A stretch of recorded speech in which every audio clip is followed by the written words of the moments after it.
Now, The Hunt Palmer Show. Yes! I feel like I've been waiting for this my entire life. You're listening to The Hunt Palmer Show on 104.5 ESPN Baton Rouge. Jolly good fun. Jolly good. Locking down the middle of the day. America's favorite daytime fun show. Live from the Raising Cane studio. This is Hunt Palmer.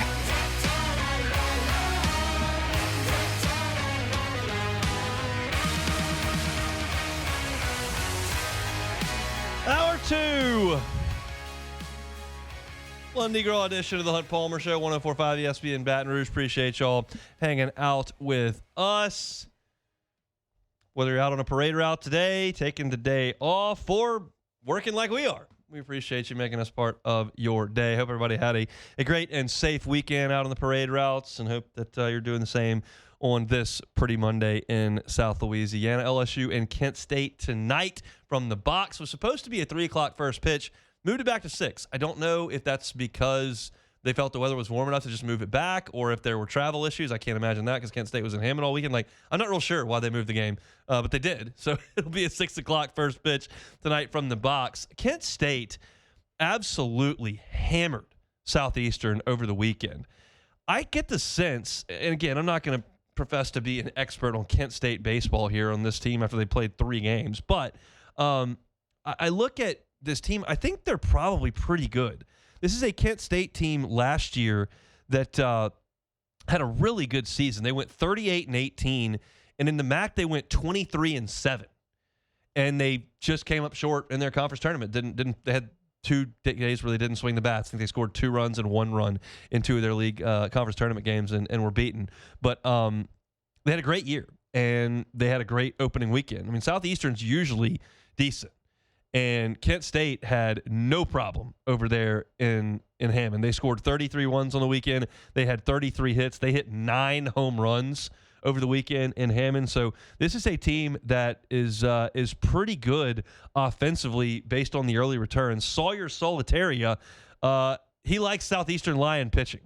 He went 8 for 15 with 3 homers in the series. He's 6'5". He's 225 pounds. Hit 2 home runs in the season opener. Added another one on Saturday. He reached base 10 times over 3 games in the series. So that's a guy who's probably going to hit in the 2-hole tonight, a guy that LSU's got to be aware of in this game. But that's enough on Kent State for tonight. They swung the bat really well over the weekend. We'll see. I have no idea what they have on pitching, no idea what they have in terms of midweek pitching, no clue, and not all that concerned about it. More concerned with LSU. Something happened over the weekend that I'm going to keep an eye on moving forward this year. Last year, I had a conversation with someone on the staff about catcher. And they said to me, you know, Luis Hernandez had a really good offensive year last year at Indiana State as a designated hitter, sometimes first baseman.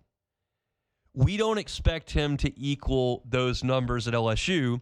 1, because the competition's better in the SEC, and 2, because catching really takes it out of you.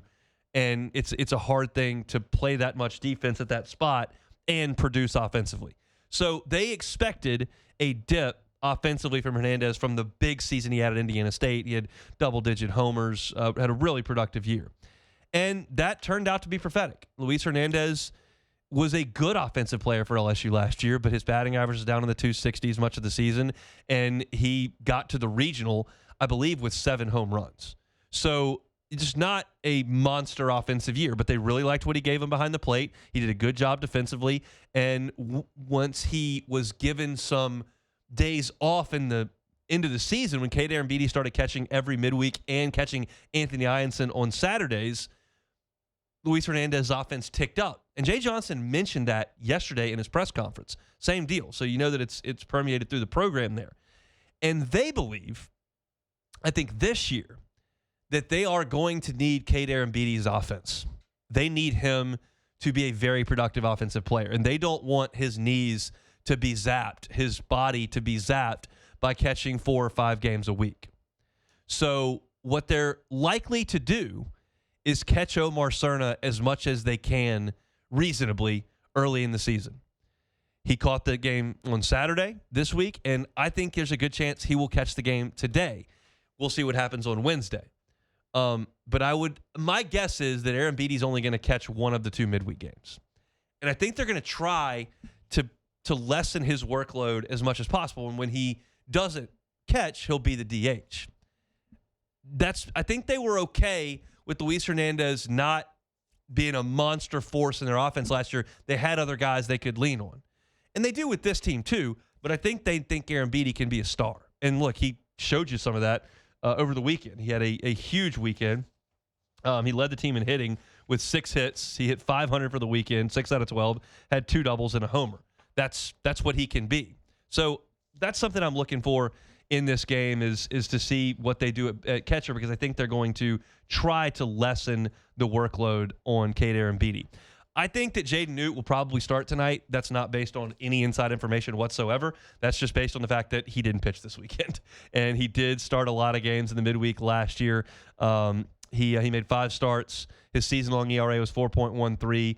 But over his final 14 and a third innings, that was 7 appearances, he struck out 22. The fastball is 92, 93, 94 most of the time for Newt. And he's got that really good split changeup that I think is his out pitch. And I think Jaden Newt is a dark horse candidate to become a weekend starter for LSU. I think the preference is for that to be the guys you saw this weekend. That's the preference. But I spent a whole segment in the first hour talking about, hey, this is not set in stone. We'll see if these guys can step up a little bit. But Jaden Newt's a talented dude. He's got enough fastball velocity, and he has a true out pitch. Plus, he's a veteran. He's been in college now for 4 years. So I think if you're looking for other options, if Evans needs to go back into the bullpen where he was last year, or if Schmidt doesn't find the command that you're looking for, like, I'm not betting on those things, but you have to admit that they are possibilities, right? Like, I don't think anybody was really betting on Chase Shores kind of bottoming out as a starter last year, but he did. He didn't get the job done. He lost his job. It happens a lot. And you got to find other options. And I think Jaden Newt is an option. And I think that they would like to see him stretched out a little bit, especially on a 5-game week. You played Friday, Saturday, Sunday. You're playing today on Monday. You're playing Wednesday. You're playing Friday, Saturday, Sunday. Again, there are a lot of outs to be eaten up. And I think they would love it if Jaden Newt does get the ball tonight to start the game. I think they would probably love him to go 3 innings or so. Not one of those deals where it's an inning and bring in the next guy, an inning, bring in the next guy. You got a lot of baseball to play, and you've got a lot of arms and a lot of depth, and those guys will definitely see some action. But I think they'll give the ball to Newt tonight, and I'd like to see him do well. Again, I think this is a pretty good Kent State offense, so it's not going to be a pushover for LSU tonight. I'm curious to see what you get from potentially Newt in this one. They've got just about everybody ready to go. Nobody was super overextended over the weekend from a bullpen perspective. They can go to anybody. Gavin Guidry only threw 2 innings on Friday. Same deal, Maverick Rizzi, an inning and 2/3 in the game on Saturday. Sheeran only threw 2/3 of an inning yesterday. Fontenot only threw 1/3 of an inning back on Saturday. Like, these guys are ready to roll. You won't see any of the 3 weekend starters. And you probably won't see Marcos Paz because he went 2 innings, and they're going to take him very, very light early on. But beyond that, you just about got everybody you want ready to go in this game. So LSU's got a lot of options, and they'll have to continue to keep those options because they got to play again on Wednesday. Love to see the bats pick up where they did on Sunday. LSU was not good offensively on Saturday. Way too many feeble at bats. Jay Johnson said that the third time through the lineup was awful on Saturday. Did not do the things they wanted to do. He told us they had a team meeting after the press conferences on Saturday. We were asked to leave the press conference room because the team was coming in for a meeting, and I think he had a talking to with them. I don't think it was anything theatrical, but he had a discussion with them, and they responded with 21 runs on Sunday. So something got through to them, or you saw a team come in here from Milwaukee and run out of pitching in Game 3, which happens a lot. So we'll see. I don't know much about Kent State other than what they did this weekend, but they really swung the bats well. So looking forward to getting to the box tonight. I'll have a story up on LouisianaSports.net when the game goes final. Keep in mind, if you're looking for baseball content or you've been out on the parade routes, you missed some of LSU baseball over the weekend, you want to catch up, I've got a column that is posted every Monday morning during baseball season called Around the Horn. Goes into depth into what I saw over the weekend. Got a lot of subheadings and a lot of different things that I picked at over the weekend, so you can check that out for free at LouisianaSports.net. And I've got a preview of tonight's game on the website as well, so feel free to dive in and check that out over at LouisianaSports.net. Speaking of LouisianaSports.net, Ross Jackson keeping things rolling from a Saints perspective in the offseason. And we know one of the positions that the Saints could be in the market for is running back, whether that's with Jeremiah Love in the first pick or looking at veteran free agents. He has profiled 2 guys that he thinks could be a fit for New Orleans. I'll give my thoughts on where those 2 guys stand when we come back. The Hunt Palmer Show. It is Heart Month over at Ochsner, and they want to remind you to take things seriously here in this Heart Month, to see if you can limit alcohol intake and avoid smoking. See if you can eat a diet that's got more grains and got more fruits and vegetables. See if you can manage that stress. See if you can sleep a little bit better. Heart disease is the leading cause of death for men and women, but oftentimes it can be preventable. So schedule an appointment with your primary care physician, and this Heart Month, take things very, very seriously from that perspective. It's all so common, and there's so much great information out there that can lead to why this is avoidable. So schedule that primary care appointment with my friends over at Ochsner. It's Heart Month in February with my friends over at Ochsner. This is the Hunt Palmer Show on 104.5 ESPN, Baton Rouge.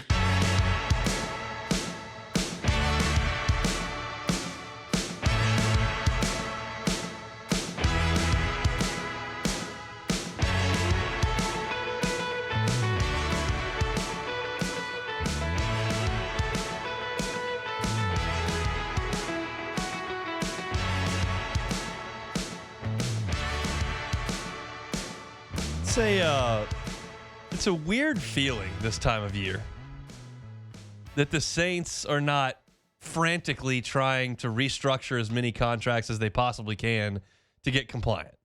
It's a weird feeling.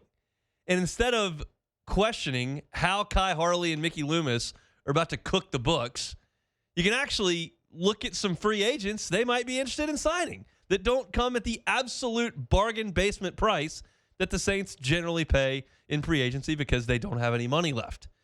It's just a weird situation. It's different than it has been. And Ross Jackson over at LouisianaSports.net is doing a great job of going over some potential targets that the Saints may be interested in this free agent cycle. Running back is interesting. We all feel like, despite the fact that the numbers are not terrible for the Saints, like, you have Kamara, obviously, and then you do have Kendre Miller, and you have Devin Neal, and then Autry Estime did what he did this year. Like, you do have some players. It's like it's a barren position, but the thought is, like, they need to upgrade. That's what the general consensus is with the Saints at running back. And so the question is that upgrade Jeremiah Love with your first pick in the top 10? Or do you feel you can do it with the veteran free agent? And 2 of the names that Ross has looked into are Breece Hall and Travis Etienne. Breece Hall has had some real high highs in a short NFL career with a bad team.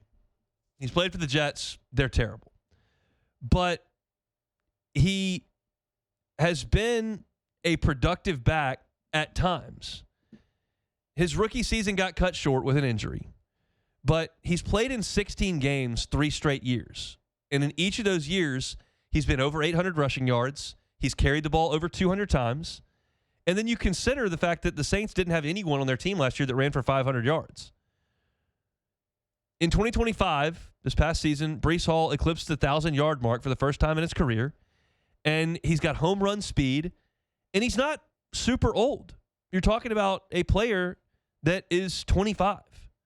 So I think this is an interesting thought. You've got Spotrac valuating him potentially at $10 million.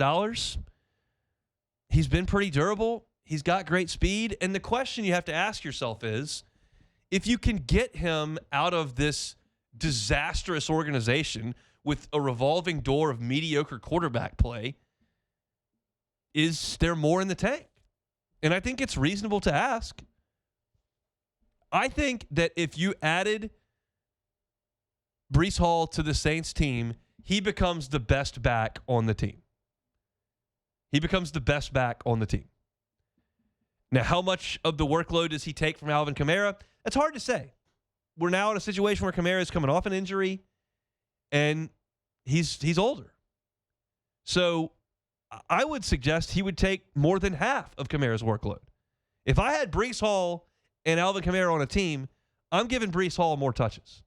He's younger, he's more explosive, and his track record of injury is better over the last 2-3 years than Kamara's. So I think this makes a lot of sense. If you can get him around that $10 million number, and you're talking about a 3-year deal that gets him to his year 27-28 season, that's attractive to me. I think that makes a lot of sense. If you think you can unlock something further than what the Jets have because they're a disaster, I'm for this. I'm hesitant with the Jeremiah Love thing. Not anti completely, but I'm hesitant. And I would probably rather go get a back like Hall in free agency and try to do something edge rusher, corner, wide receiver with that first pick. That's my preferred way of looking at things. So Hall is very, very interesting.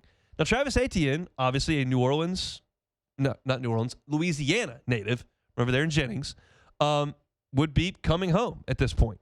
And you're talking about a guy, 5'10", 215, last year, 260 carries, 1,100 yards, 7 touchdowns on the ground. Like, that's good stuff. Now, he's 27 years old, and he ran the ball a ton at Clemson. A ton. ACC's all-time touchdown leader. So, is he a guy that you feel like you can lean on for a heavy workload? Probably. He's done that in his time. Also caught the ball 36 times for just about 300 yards and 6 touchdowns. Liam Cohen did a great job of using him there. PFF likes his pass protection. Ross Jackson writes about that on LouisianaSports.net. And I think that this one makes a lot of sense as well. I think if the Saints can get him maybe a little bit of a hometown discount, that's maybe ambitious, but not out of the question. Who knows if Etienne grew up a huge Saints fan or not, but the possibility's there. And you've had success luring Jarvis Landry back, luring Tyrann Mathieu back. And here, Etienne, not an LSU guy, but a Louisiana guy, maybe that makes sense. The more I think about this, and the more I look at these potential options, and I look at their ages, and I look at their durability, and I understand that the Saints have a running back room that is not devoid of numbers, the more I start to like this. Now, you grab Breece Hall, grab Etienne, like, you don't have quite the ceiling that Jeremiah Love would provide. You don't have the longer runway that Jeremiah Love would provide, and Jeremiah Love would be less expensive in terms of dollars and cents.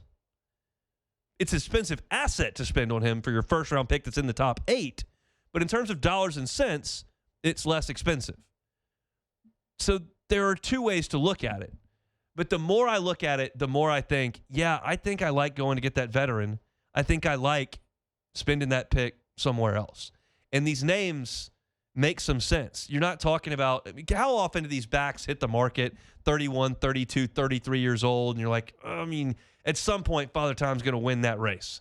You already have that situation with Kamara. I don't feel, certainly not in Hall's case, and I don't think in Etienne's case, you're talking about guys that just ran for 1,000 yards. And I'm not telling you to sign them to 5-year deals here. We're looking at short-term deals. I think these are attractive options. You got to get your offensive line healthy, and you've got to run the ball significantly better. And somehow, some way, you've got to help Tyler Shuck in this way. As Ross has continued to write these pieces profiling some of these guys, it continues to make more and more sense to me that this is probably where you need to look at it. And again, it's just not something we have spent a lot of time on at this time of the year over the past few years, because you just haven't felt like the Saints could compete for 1,000-yard rushers and big-time producers in the free agent market. They had to try to go find a reclamation project or a diamond in the rough as opposed to shopping closer to the top of the market. We don't know that they will, but I think certainly the option presents itself. So it's just something to consider. Where are you on this Saints ground game, Jordan? Do you need another running back? Well, you definitely do need another running back. Now, does he need to be the starter? I wouldn't say he would have to be the starter, but you definitely need to start taking some carries from Kamara. Not even just saying you're taking carries from him. And I think Alvin Kamara is also he's a very self-aware NFL player. He's not naive in any shape or form. He knows that he's on the back end of his career. He understands that these are the last 2-3 years he has, if 3 years, if that. So he understands that there needs to be somebody else that needs to be his Mark Ingram. How what he did for Mark Ingram, that's what he needs to happen for himself. So I am a big Breece Hall guy. I'm a huge Travis Etienne guy, fantasy football, a little selfish. I think the Saints need to address the position.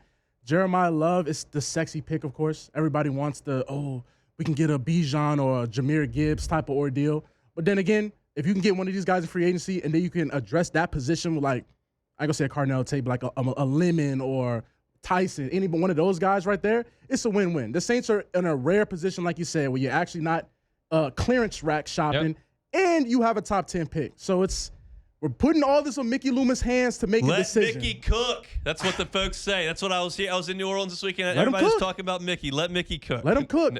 He's going. Look, Hunt.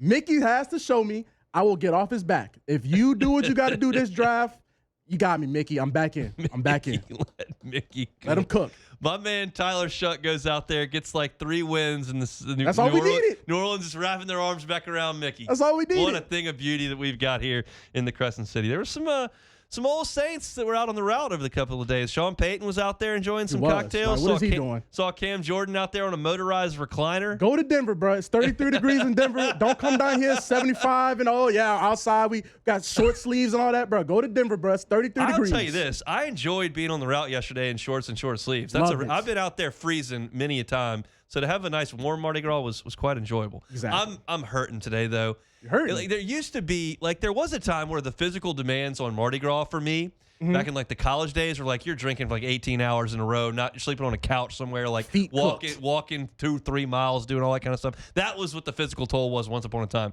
Now the physical toll of Mardi Gras is standing on a ladder for 4 hours playing defense so Myers doesn't get hit in the face with beats. That's what I'm trying to do. So it was quite a fun day, but my calves and ankles are just very, very sore at the moment from standing on a ladder for 4 hours. Look, I'm already knowing, Hunt. Look, you should just be happy you didn't wake with a black eye or something. That's the best part. I mean, it's a lot of defense out there. You're just constantly holding hands up, knocking beads away because he's not catching them, so I'm got to deal with all that. So it's. Well, my biggest gripe about the whole Mardi Gras thing now, Hunt, it's not about the beads. It's the people that throw the pack of beads. Yeah. You can't even just open them up. Come on, man. The flying pack of beads, that is crazy. Throwing packs of beads. There was, what was the best? We caught some footballs yesterday. Caught a soccer ball. Nothing too crazy, but it was a good day out on the route on St. Charles. So glad to have done it. If y'all are out there on the routes today, no matter where you are in the state of Louisiana, I hope it's having a good one. If you're working like we are, we'll get you to that finish line. We got 30 minutes left to go here on the Hunt Palmer Show. The Hunt Palmer Show. Fabry Chevrolet GMC. Fabry Chevrolet GMC. They are online at fabrychevrolet.com, and that's where you can find the entire inventory. Every car that is on that lot on Highway 61 in St. Francisville is online at fabrychevrolet.com. Their service department at Fabry Chevrolet handles all makes. So no matter what your issue may be, they are happy to help you. You know the Fabry family. They've been in business in Baton Rouge for 35 years, and they can make sure that you have a wonderful buying experience, great service after the sale, and some of the best deals in town. And you're talking about February. It's truck month there. Silverados, up to $11,000 off MSRP or 1.9 APR financing. GMC Sierras, $13,000 off APR MSRP, 0.0 APR financing. Incredible deals on trucks. If you're looking for a new truck in 2026, get on by and see my friends at Fabry Chevrolet on Highway 61 in St. Francisville. Online at fabrychevrolet.com. You're listening to The Hunt Palmer Show on 104.5 ESPN, Baton Rouge.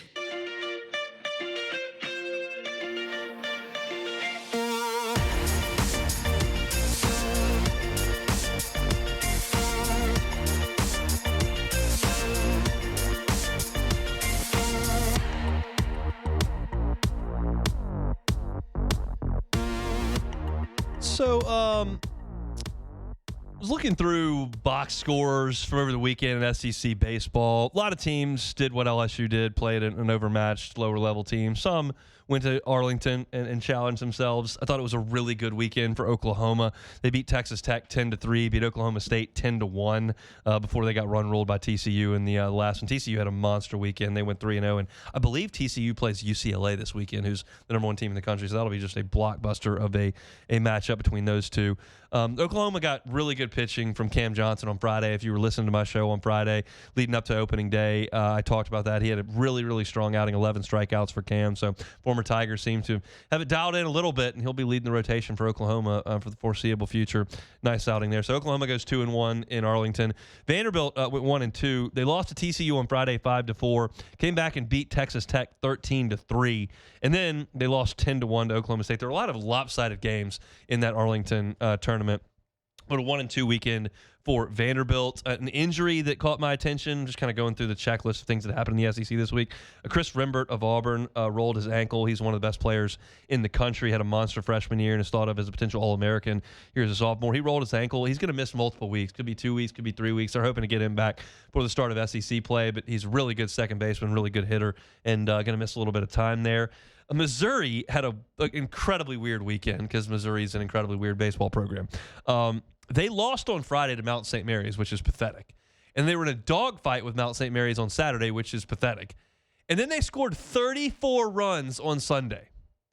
So when we look at the numbers for Missouri early on and where they rank in runs scored and where they were, like, everything's going to be thrown off based on this one game. They scored 34 runs in a single game off the back end of the Mount St. Mary's pitching staff. So just a wild one there. I saw maybe the best player in the SEC this weekend. It's a mouthful, but I don't know that it's off base. Blaine Brown at Tennessee is going to be an absolute monster. He was a freshman All-American at Rice last year, transferred to Tennessee. He had 8 hits, hit 3 homers and a double. And if you watch these homers, he's a long left-handed hitter with like wiry motions.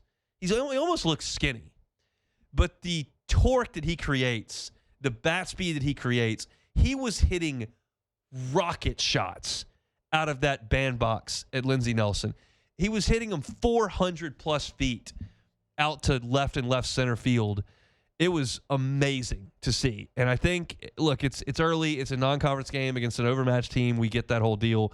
But we've watched enough baseball to kind of know where the uber talents are. And Brown was one of the most highly thought of transfer portals in this entire class. And he showed up on Rocky Top, and he was hitting bombs out of Lindsey Nelson. So really, really impressive stuff from him. That was kind of my overall takeaway from Southeastern Conference baseball over the weekend. I did just get a text from Marler, and I have not checked on this, but Chris covers the SEC for us at LouisianaSports.net, and he texted me that Kentucky this weekend went 23 for 23 on stolen bases. That is a wild number. 1, to attempt 23 steals in a 3-game series, and 2, to never be thrown out is crazy. And Nick Mingione does it his way. I've been upfront about this. It's a little ridiculous. He yelled at Tyler Hanover 14 years ago, and I haven't let go of it. I'm sure Tyler has moved on. I have not. And he did when he was a base coach for John Cohen at Mississippi State. Nick Mingione yelled at Tyler Hanover, and I just never forgiven him for it, and I don't like the guy just because of that. Apparently, he's a delight. Jay Johnson loves the guy. All the people that cover him love him. Apparently, this guy is great. I just haven't forgiven him for one incident 14 years ago, which is probably a bit much. But that's the way I feel. So he is doing it his way in Lexington. Like, they don't have a bunch of dudes that throw 95, which everyone else does. They do not hit for power, which everyone tries to do. They play defense, and they steal bases, and they don't strike out, and they walk a lot. And, like, it's an old-school throwback way to play baseball, and he's had a lot of success with it. Kentucky has been one of the most difficult baseball programs to win at in the Southeastern Conference. He got them to Omaha a couple of years ago and has had a competitive team. Certainly got to the Super Regional against LSU in 2023, and it appears this team's going to try to do it the same way. And, like, I'm one where I think you got to do it with power arms and power bats. I think that's how you win. I think you win with power bats in February, in March, in April, and May, and then in June you win with power arms. That's what I think. And Kentucky doesn't have either one of those, and they're hard to get, and it's a premium deal. And I don't know how much NIL support Kentucky has, and I don't know how much they're going to allot revenue sharing to to baseball. Like, I don't know what the situation is for Nick Mingione there, but they're certainly doing it a different way. And it's very, very interesting to have sat back and watched for sure. Arkansas looked okay. They go 2-1 in their first weekend in Arlington. That's a team that LSU does not play this year. It's just a weird happenstance. It feels weird. It's not a weird happenstance because we know how the schedule's made up. They just, you got to miss 4 or 5 teams. And LSU is going to miss Arkansas this year, but I'm still keeping an eye on them because I think they're a legit national championship contender. And they got some pretty good pitching from some new guys. They certainly don't have Zach Root anymore, and you're curious what Gabe Gackel is going to bring. I didn't see Gackel's line. I know they got a nice start from their Saturday pitcher, but I want to know what Gabe Gackel's line was. So what I'll do is go ahead and pull it up because it's all right here on the internet. Because I just don't understand how Gabe Gackel, with the stuff he has, can struggle the way that he did as a starter. He went 4 1/3, gave up 1 earned run, struck out 9, walked 1. So good outing from Gabe Gackel. They got really good stuff from Colin Fisher, Tate McGuire as well. And then Hunter Dietz did not have it in his game. So curious. It's a different lineup that Arkansas is running out there this year, but Kuhio Eloy did leave the yard, and Ryder Helfrich hit 2 home runs. Ryder Helfrich, potential SEC Player of the Year for the Hogs. So that's kind of my look around the Southeastern Conference for baseball. Big stories, great pitching for Oklahoma, crazy stuff for Missouri. Vanderbilt gets off to a 1-2 start. Chris Rembert with the injury. Blaine Brown from Tennessee is an absolute monster. And Arkansas starts 2-1 at Globe Life. They're actually going to play again in Globe Life against Tarleton State today. So a four-game trip to Texas for Arkansas before they head back to Fayetteville. So LSU, of course, this week has got today against Kent State at 6 o'clock tonight. They will play Nichols on Wednesday. They will go to Jacksonville on Thursday, and they will play Indiana come Friday in Jacksonville. Notre Dame in Game 2 on Saturday, and then Central Florida coming up on Sunday. I do know that some of y'all have had problems in the past with the streaming of these peak events tournaments. That is something that the folks at D1 Baseball are very well aware of. I think if you go over to Tiger Droppings, you see that Kendall Rogers will pop in there and try to help out and troubleshoot. But they've put a lot of time and effort into this tournament that LSU is going to play in this weekend in Jacksonville. They understand that LSU swells the servers to a level that the other schools in these tournaments do not. That's just the way it is. LSU's got a bigger fan base and a bigger following that's going to pay to stream these. And I know that y'all have had issues with that in the past. I have spoken with the folks over at Peak Events, and we're going to have one of their executives on later this week to talk through the logistics of getting these things on the air. Lynn Rollins and Ben McDonald are going to Jacksonville to call the LSU games for this tournament, so it's going to have a bit of a home broadcast feel for the LSU fans. But I just want to give them the opportunity to speak to you, the LSU fans, and to tell their side of things and tell you that they understand that the demand is significant and that they're planning on the best stream yet this year. I know y'all have had trouble with it. I know. I've seen it on Twitter. I've seen it in our Bayou Ford chat. I've seen it everywhere, and I am not here to dismiss that at all. I told the folks over at Peak when I talked to them on the phone last week, like, the problems have not gotten to me. I have had no issue streaming LSU in Round Rock, had no streaming issue streaming LSU in Frisco. I haven't had the issue, so I can't speak to them directly. I do know for sure that some of you have. So we're going to get them on kind of to set the table for this weekend. I'll be locked in. I'll be paying for it. I'll be watching. We talked about this a couple of years ago when LSU went down to the Cayman Islands for that tournament, and you could pay to watch those basketball games on whatever that was, that stream. And I was like, I'm probably not going to do that. Now, they could charge me a significant amount to watch LSU's baseball team play over the course of a weekend, and I would pay it because I want to watch LSU watch. I don't need to hack into the YouTube situation. I'm good just paying the cash and watching the team. And I will do that again this week. But I know that y'all have had problems, so we'll get them to set their side of the story up, and hopefully everything goes off without a hitch come this weekend for LSU in this tournament in Jacksonville. All right, Highland Insurance Group, HighlandIG.com is the website, HighlandIG.com. Jonathan Carver and his team, phenomenal folks to work with in the insurance game. They understand the technical aspects of insurance. They understand coverages. They understand what risks best fit what carriers. So no matter what line of work you're in, they'll have an understanding of what carrier has an interest in insuring you. And they'll make sure that you're placed in the right spot at the right price with the right coverages. Make sure that you're covered for cyber. Make sure that you're covered for employment practices liability. Make sure that you're covered for crime properly and that your workers' compensation is rated on the right scale. They'll do all of those things for you. It's not just about the premium. They take that very seriously, but the coverage is important too, because the last thing you want to do is spend all the money up front for that premium and then you're not covered when you do have a loss. That's the Highland Insurance Group is going to avoid for you. They're online at HighlandIG.com, based here in Baton Rouge. They can help you out statewide with your commercial and personal insurance as well as your employee benefits. It's the Highland Insurance Group. They're online at HighlandIG.com. The Hunt Palmer Show. All right, let's talk about Marucci. Marucci. Go by and take a tour. It's baseball season, right? Those bats are pinging out at the box at Tiger Park. Your youth sports are about to crank up as well. Go see a tour of the official bat of Major League Baseball, where they make 1,200 of those babies a day. Sending them out to spring training. World Baseball Classic about to fire up. You'll catch Marucci equipment there. Major League Baseball out at the box as well. Tiger Park, Marucci everywhere. Go take a tour of where they make the official bat of Major League Baseball. Take your youth baseball team. Take your youth softball team. Take your family. Go yourself. Get a ticket at maruccisports.com/campus-tour. maruccisports.com/campus-tour.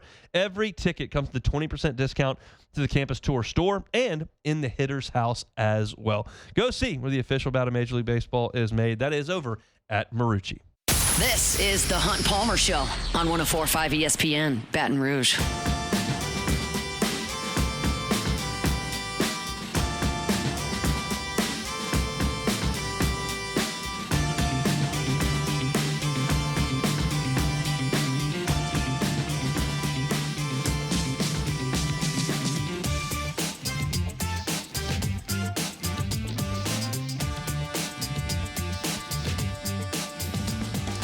LSU and Kent State scheduled to begin their game today at 3 o'clock.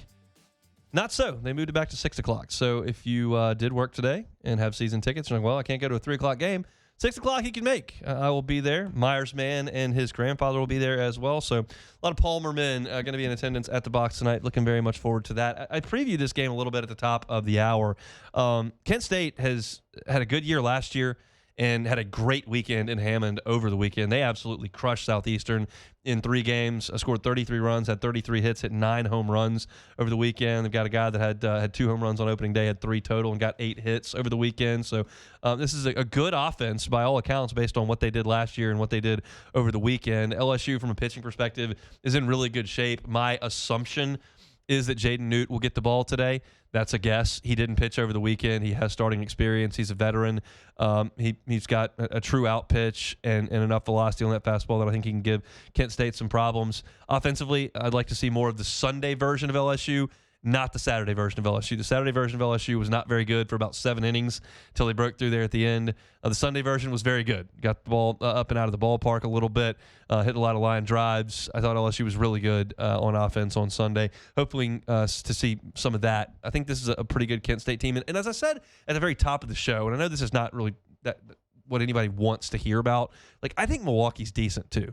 I've seen some bad teams come into the box early in seasons, and I just didn't get the sense that was a bad Milwaukee team. I thought some of their bats against Case and Evans were very good. I thought they did a pretty good job defensively for a lot of the weekend. Yeah, I mean, their shortstop backhanded one and fired it way up over everything once. But they usually, you see when those teams have been practicing inside for a month, they're dropping pop-ups in the wind or miscommunicating, and just not a lot of that. They did a pretty good job. They're a veteran team, and I thought Milwaukee was decent. I think for LSU, when you look back at those two that weekend and this game today, you're going to look back at LSU playing a couple teams that I think probably win close to 30, 35 games. So last year, Kent State won 38 and went 23-7 in their league. So good program there with the Golden Flashes, the Fighting Nick Sabans, as many call them. We're coming into the box tonight at 6 o'clock. You can listen on the LSU Sports Radio Network. You'll have the call of that game. 5:30 will be pregame. Chris Blair is in Austin with basketball.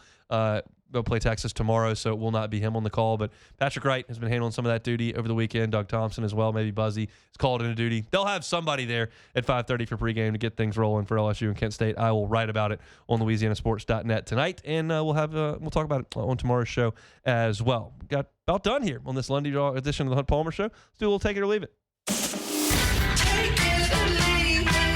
Take it or leave it. Take it or leave it. Today's hottest stories in sports, news, and sometimes even Hunt's life. The question is, will he take them or leave them?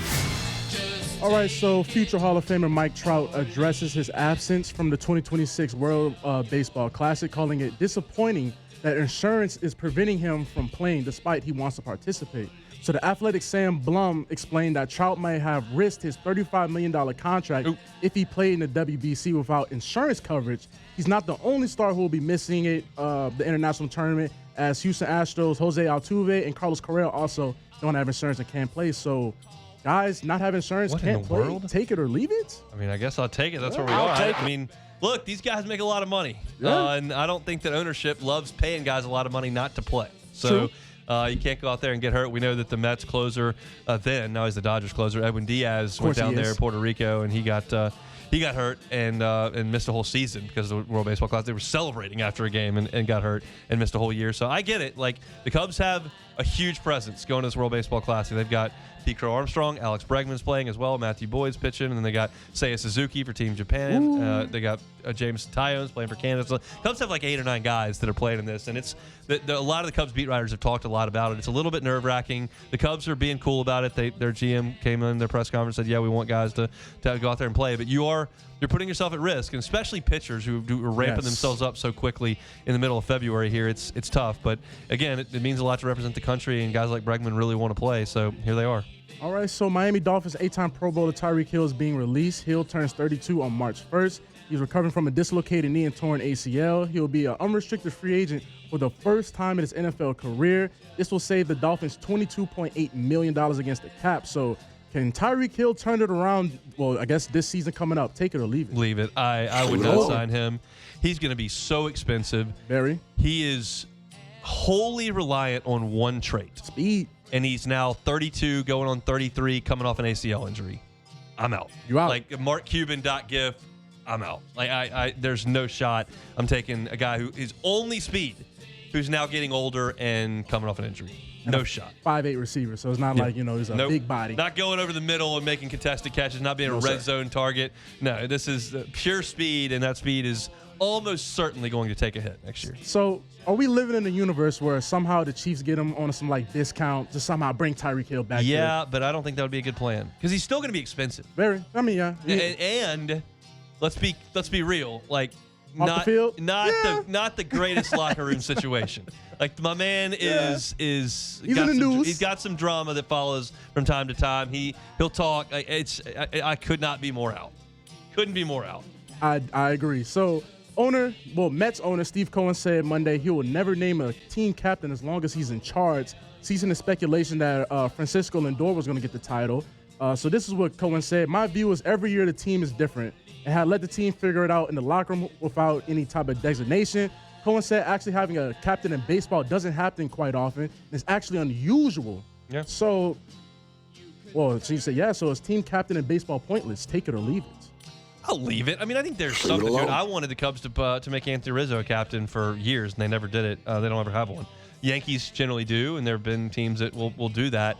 I like it. I think it means a lot, and I think it can give players a sense of direction and purpose, but it's not necessary. And if he feels like there's more drama than it's worth, I'm with it. There's also an element of it, like the Yankees had Jeter for so long, and the Mets are little brother in that town, so we're going to do things a different way. Not like maybe that's it. Maybe it's not, but you also don't want to do something like if you have a team captain and then you want to, he's not playing very well, you want to move on from him. Like, how do you do? So there can be issues, and I don't have a big issue with that. But yeah, I wanted Rizzo to be a captain. We always used to tweet out, put a C on his chest, but they never did it. Well, that's it for Take It or Leave It. That's awesome. That's it for us here on this Lundy Gras. Appreciate y'all hanging out with us, whether you've been working today or not. It's just always it's a weird vibe around the office today. Some folks in, some folks not. Tomorrow, our staff is off except for the on-air staff. So we'll be here doing our show, but it'll be a pretty quiet building. I've got the sense there's a lot of that going on. A lot of tired faces after a great weekend here in South Louisiana. But we'll be back tomorrow and looking forward to reacting to LSU and Kent State, preview LSU and Texas on the hardwood. We'll talk to Glenn West as well. So plenty to do on this Tuesday show tomorrow. So we will be here. If you missed any of today's show, of course, you can catch it on demand wherever you find your sound. Hunt on LSU is our LSU channel. Hunt on Saints is our Saints channel. Saints Perspective today talked about running backs. Breece Hall, Travis Etienne, do they make sense to bring in to New Orleans? I gave my thoughts on that. From an LSU perspective, new patches on every jersey across campus. What are my thoughts on it? Might not be exactly what you think, but you'll have to go back and listen at Hunt on LSU. We also recapped LSU's long weekend in baseball. Did about 45 minutes on that, so feel free to go check that out at your convenience. I'll be out at the box tonight. I'll have a story up on LouisianaSports.net. We'll be back in the action tomorrow. Musso is going to drive you home today on After Further Review. We will see you tomorrow. The Hunt Palmer Show. Swing Easy Golf Club, swingeasygcbr.com. Always an awesome, awesome place to go out there and play a little bit of golf or work on your game. This is a tough time of year to work on your game. It gets dark a little bit early. Oftentimes there's cool weather. It can get a little bit nasty and rainy. It doesn't dry up as quickly. It's just not a great time to go and hit balls. Well, maybe you need to go to Swing Easy Golf Club and do it where it's climate controlled. And you can work on that simulator. You can see your shot's trajectory. You can see your ball speed. You can see your carry distance. You can see your club face at impact and get a sense for what you're trying to work on this time of year with your golf game. Turn on that driving range setting. Just go in there in your private bay. Get a couple cold beers delivered over to your bay. Turn some music on. There's a television there. Bring some friends or just hang by yourself. It's a great, great spot to work on your golf game. They're on Segan at Perkins. Again, on Segan at Perkins. Can't miss them. Stop on by today or later on this week at Swing Easy Golf Club. They are online at swingeasygcbr.com. swingeasygcbr.com.